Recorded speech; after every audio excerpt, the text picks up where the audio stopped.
A primeira forma que você pode escolher para começar a desenvolver tudo isso é uma forma que talvez seja uma das mais comuns, principalmente para quem está iniciando nesse trabalho.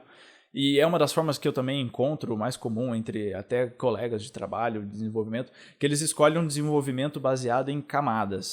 O que é isso? Você primeiro desenvolve, por exemplo, o banco de dados, depois você faz todo o back-end da aplicação, e depois você faz todo o front-end da aplicação, ou, bom, não sei, outra sequência de fatores. Enfim, você primeiro desenvolve toda uma parte que corresponde a um dos tipos da arquitetura daquele sistema, e só depois você parte para outro. É um formato que funciona, tá certo? Principalmente porque o cliente disse que ele quer entregar tudo pronto, né? Ele não quer entregando porções nem partes. Porém, aí você já tem um problema que nesse caso aqui desse cliente não vai funcionar, porque ele quer ver funcionalidades e ele quer ir utilizando de acordo com aquilo que você vai fazendo e vai resolvendo daquilo que ele pediu. Então, para esse caso não funcionaria. Mas existem outros diversos casos onde esse tipo de abordagem funciona.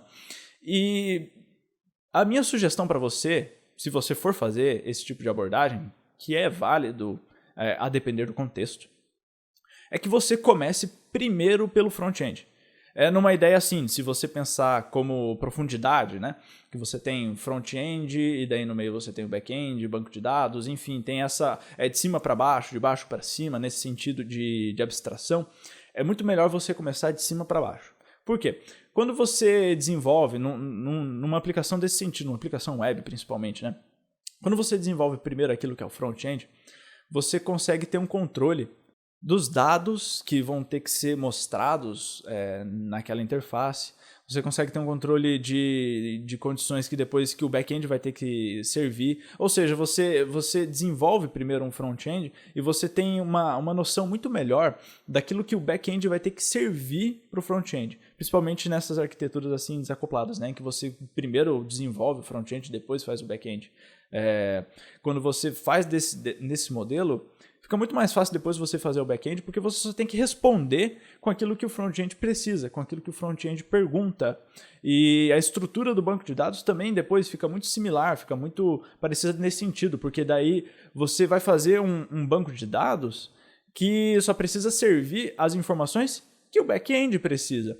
Então você vai fazendo como que fosse uma ideia de necessidades, entendeu? O front-end é o principal, porque é aquilo que o cliente, as pessoas, os usuários vão ver.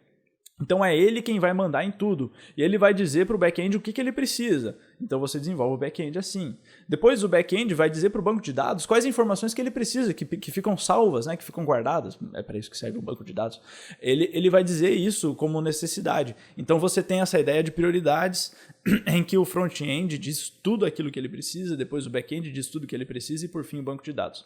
E claro, outras coisas no meio, mas geralmente, basicamente, isso é o necessário, o básico e o padrão para que um sistema funcione.